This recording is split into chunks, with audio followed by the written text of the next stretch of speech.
All right, I wanted to break up this last video, so we got a quick wardrobe change, but we're back at it.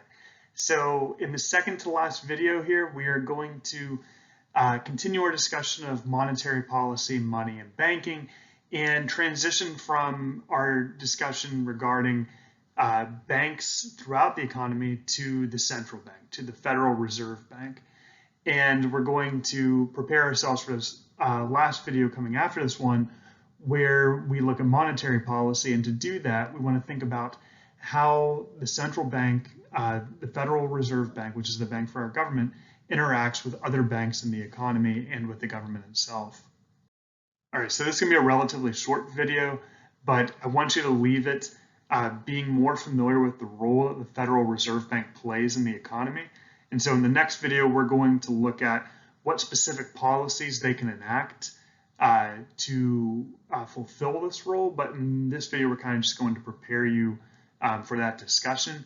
And I want you to be aware of the efforts to remove one of the best policy options we have for dealing with economic crises. That when something like the Great Recession happens or the coronavirus pandemic response, we really only have two options that we can immediately kick into effect, being fiscal policy and monetary policy. And if we get rid of the Federal Reserve Bank, then we're down to only fiscal policy, and we're just putting more power into the hands of politicians. So I want you to be aware that there are arguments out there that are intended to build the case to get rid of the Federal Reserve Bank, and I want you to be aware of maybe the legitimacy of those arguments and possible responses to them. So the Federal Reserve Bank is the bank for the United States government, and there are 12 Federal Reserve districts of this bank, in addition to the Board of Governors, which is located in Washington, D.C. So regional boards are nominated by local banks, and the Upjohn Institute here in Kalamazoo actually has a very close relationship with the Federal Reserve Bank of Chicago and hosts conferences on our campus sometimes held in concert with the Federal Reserve Bank of Chicago. So I think it's pretty cool that real economic power is right here on our doorsteps from year to year in little old Kalamazoo. And we have the Federal Reserve Bank of Chicago come out to see us. So really the main goal of the central banks, of the Board of Governors, as well as the other Federal Reserve districts, is to set interest rates and regulate the national banking system.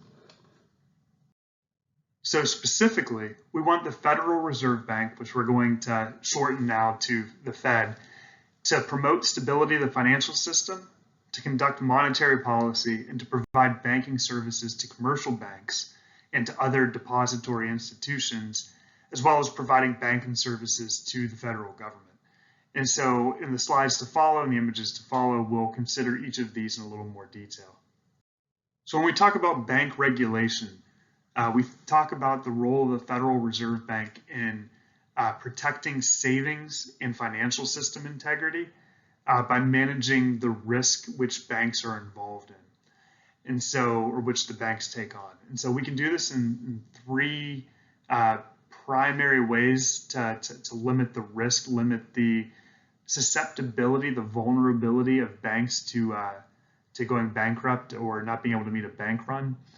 One of which is through capital requirements, which is with regard to their net worth. And so we may require that their balance sheets reflect a positive net worth of 10% of their liabilities or something like that. But here we're not thinking about any particular asset or liability. We're looking at the relationship between the two.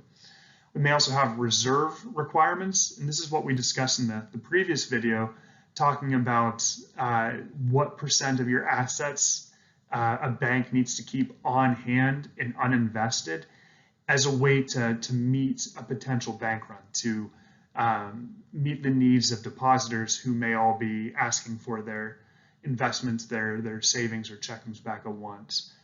We also have investment restrictions, which are intended to control the risk of the types of investments, the types of loans that banks can make with the deposits which are given to them through households or companies. So this is a way of making sure that we're not running essentially a Ponzi scheme with banks, and that they're not just taking one person's deposits and using it for a risky investment elsewhere, and then using somebody else's deposits to meet the requirements of other depositors.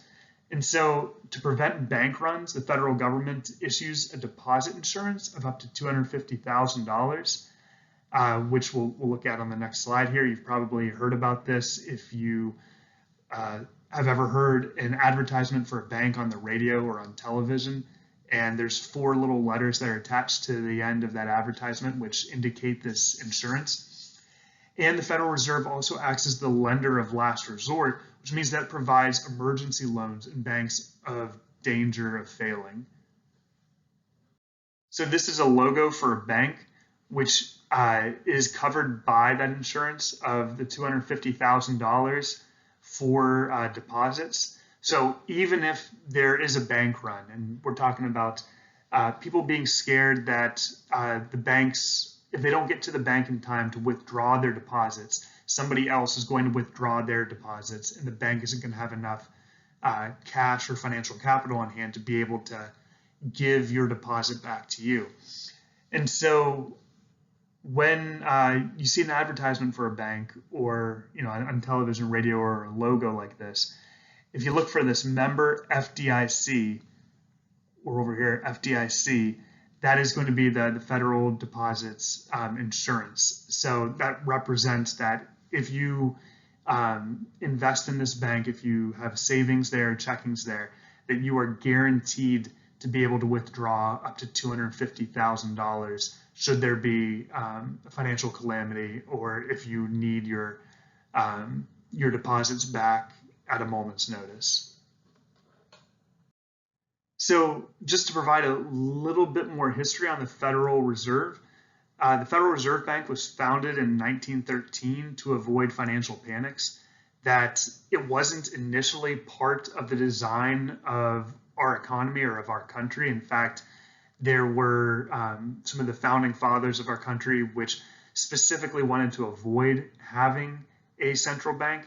But throughout the 1800s, we had financial catastrophe after financial catastrophe, and the collapse of certain banks or financial institutions, which then led to bank runs and led to a ripple, a multiplier effect throughout the rest of the economy, where if somebody wasn't able to get their deposits out of the bank, then they weren't able to continue spending, which then led to somebody else not receiving more income, because remember, one person's spending is another person's income. And so when a bank would fail, when a bank would go bankrupt, that would have just incredible impacts for the rest of the economy. And so in, I think it was like 1907, there was one of these prominent collapses of a bank on Wall Street. And we actually had to rely on private citizens to step in and bail out the banks. And, so we all know that JP Morgan is a bank now, or JP Morgan Chase, but JP Morgan was an actual person. And following that 1907 bankruptcy on Wall Street, he actually had to step in and bail out the banks personally with his own private and corporate wealth. And so instead of being reliant on a central bank, which is quasi-governmental, we were reliant on the philanthropy of private citizens. And maybe not just philanthropy, but we would be susceptible to what their incentives would be as well. I know I would be personally very skeptical if, following the Great Recession or following the shock to the economy in March, April of 2020, if instead of relying on a central bank, we were relying on Jeff Bezos and Tim Cook or Michael Bloomberg to step in and say, we are now going to save the economy by keeping certain banks afloat. And so, we want this to reflect well for our financial futures as well. So we'll get more into the criticisms of the Federal Reserve Bank in a little bit, but that's kind of the origin of how it was founded. And so recently, since the mid-2000s, we've had 3 chairs of the Board of Governors of the Federal Reserve Bank. So you could think of these really as being outside of the President of the United States, and maybe I don't know enough about the economy of China to know who the most powerful economic figures in their country, but you could think of these chairs of the Federal Reserve as being, if not the most important economic agent in the world, at least one of the top 5. And so from the mid-2000s on, we had Ben Bernanke, Janet Yellen, and now Jerome Powell. Now, Bernanke and Janet Yellen are both PhD trained economists. Bernanke was a professor at, I believe, Princeton. I'm not quite sure. I love his philosophy on testing, which is that tests are learning opportunities, not just evaluation opportunities. That every time you take a test, you should be learning something new through the application process or critical thinking. You should have the knowledge to be able to answer the question, but it should require you to think about a question in a new way. So he's an academic, he's a professor, and was largely responsible for preventing the Great Recession from turning into the Great Depression that we saw in the 1920s and early 30s. Janet Yellen is actually the first woman chair of the Federal Reserve Bank and was nominated by President Obama.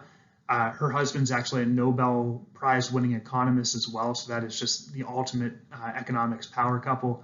And she presided over the economy still during the recovery from the Great Recession, though not in the immediate aftermath, at which point in time, upon the nomination or election of Trump, chose not to renew her as the chairwoman of the Federal Reserve and instead nominated Jerome Powell. Now, Jerome Powell is not a PhD trained economist. He is more of a businessman, a government bureaucrat type figure. And so it was always going to be curious to see how he followed in the footsteps of these 2 economists and what his philosophy on the Central Reserve and what the bank for the government should do. And in fact, this actually ran him into, I guess, the ire of the president in 2016, 2017, 2018, when he was increasing interest rates through policies, which we'll talk about in the next video. But the president thought that, look, if you're increasing interest rates, that's going to slow down the economy. It's going to prevent GDP from being as high as I want it to be. But what Jerome Powell was noting was he was relying on his team of economists and his understanding of the economy to say, look, we've kept interest rates low for a very long period of time. We're worried about inflation in the future. So we want to start, just raising interest rates back up a little bit from what the artificially low level they were held at following the Great Recession. And so Trump was very critical of Jerome Powell at that point in time, though now following Jerome Powell's response to the coronavirus impact on the economy, not only just Trump, but I think everybody has generally been very positive in their response to Jerome Powell's handling of the economy in the year 2020. So there was actually in end of October 2020 a good long form piece written about Jerome Powell's handling of the economy. I'm going to link to that in this video.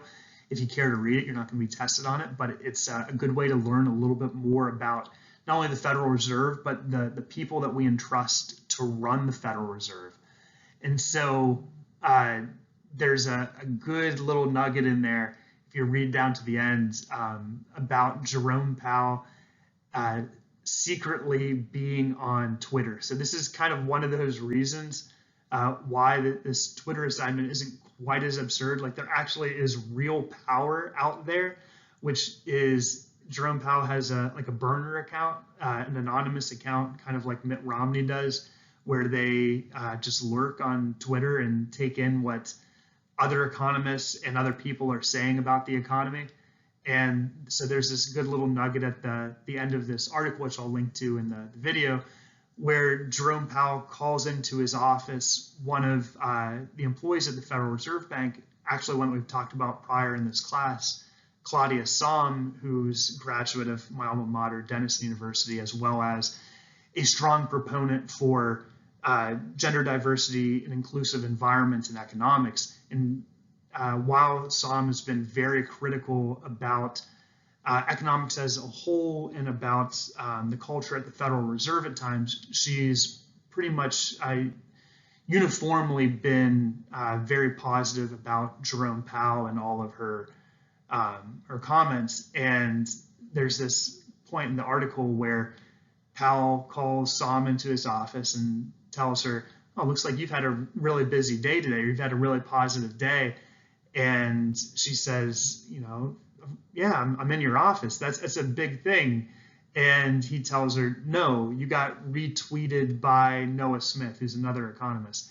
So not only is he engaged in Twitter, but he's noticing who people are following and stuff like that. And so I guess you never really know when you interact with an economist, when you get replied to, like one of our classmates did, by a top environmental economist, who else is going to see that? So it's a neat opportunity for you all to be able to interact with some of the top people in our field and learn more about the industry that way. So that's really all I wanted to say about these chairs of the Federal Reserve at this point in time. But for now, let's turn to what the critique of the Federal Reserve Bank would be, as well as a possible response.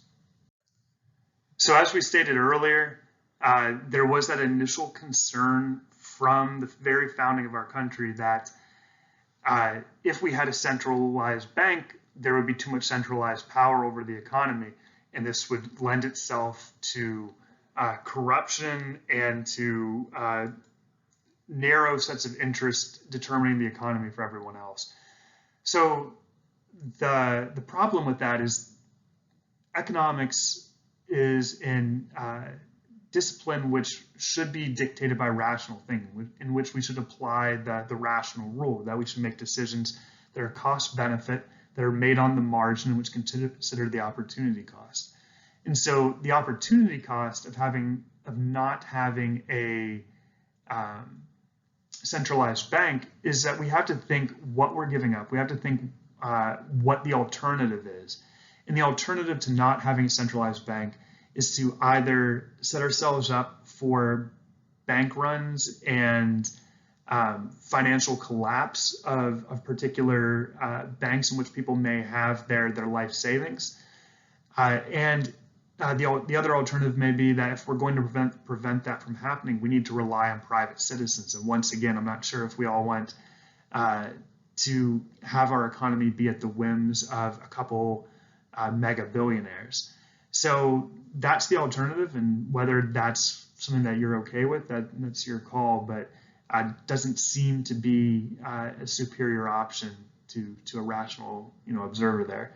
So there's also the concern that by the Federal Reserve Bank operating monetary policy, that they're going to control interest rates, which will then lead to inefficiencies and bubbles. And you can think about this kind of in line with price ceilings and price floors, and how they could lead to differences between the quantity demanded and quantity supplied, or just lead to inefficient planning when it comes to investment decisions in the future.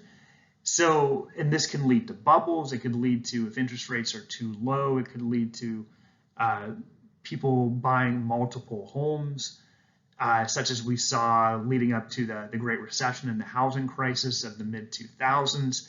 And eventually those bubbles pop, and people have too much debt on their hands and are unable to make their payments. They foreclose, spreads throughout the economy. So it's not good. However, We have other methods for dealing with some of these unintended consequences, for dealing with bubbles, and it would be we can better regulate sectors such as the housing sector of the economy, and not give out ninja loans, not give out no income, no job or asset loans, and actually require people to be in better financial standing. And so we have other sets of controls which we can implement to deal with some of what the negative side effects of a centralized reserve bank would be. And so there's not necessarily a need to throw out the baby with the bathwater. And just because there's a problem, scrap the whole thing and go back to a case where we're going to let banks fail and people lose their life savings. The last concern is that it may lead to a lack of concern about the national debt, that we can monetize the debt by the Treasury printing money and saying to the Federal Reserve and the Reserve buying the debt so that we're not relying on China or other countries to do it. We're going to talk more about this once again. I know I keep kicking that debt can down the road, but we're going to talk about this more next week. And basically all I want to say right now is if the debt isn't a concern, then this isn't a concern. And so in general, I don't think that any of these are that damning about the viability or the incentives which having a Federal Reserve Bank creates. I think the benefits outweigh the costs, and especially when you look at the people who are advocating for a return for abolishing or auditing the Federal Reserve. These are often individuals who are gold bugs, who favor a return to precious metals as our currency. And we've already discussed what perverse incentives that creates, that it gives people who already have a lot of gold and silver a lot more wealth than otherwise would have. And so clearly they're going to want that outcome. And it's more or less arbitrary, right? It depends on how much of a certain mineral naturally occurs under the soil in which your country has existed. It has nothing to do with productivity, growth, or organization or management. So it just seems to be an arbitrary source of wealth. And importantly here, when we look at real GDP per capita throughout the history of our country, we can look at the period in time before the Federal Reserve Bank was created in 1913, and we can look at the period of time after. And so in general, we seem to see not a linear rate of growth, but an exponential rate of growth. So it's hard to say that this we wouldn't be where we are now without the Federal Reserve, right? We can't really credit the Federal Reserve for all this growth which has occurred after 1913, because it looks like we were pretty much on that kind of exponential growth curve already. However, it is also very hard to say that our economy would be in better shape if we didn't have the Federal Reserve, that we would have more economic growth, that we would have, instead of growing at a rate according to this purple line, which more or less seems continuous there, that we would have grown at a rate like this blue line, when we don't, or it's not blue, it's green. We don't see other countries really doing that anyway. So I guess it's hard to argue. I don't see any empirical reason why anybody would suggest that we'd be better off without the Federal Reserve Bank, but you all are rational individuals, fully capable of making your own decisions. But in the next video, we are going to look at how the Federal Reserve Bank actually sets policy to control interest rates, and what that change in interest rates would, what impact that would have on the rest of the economy.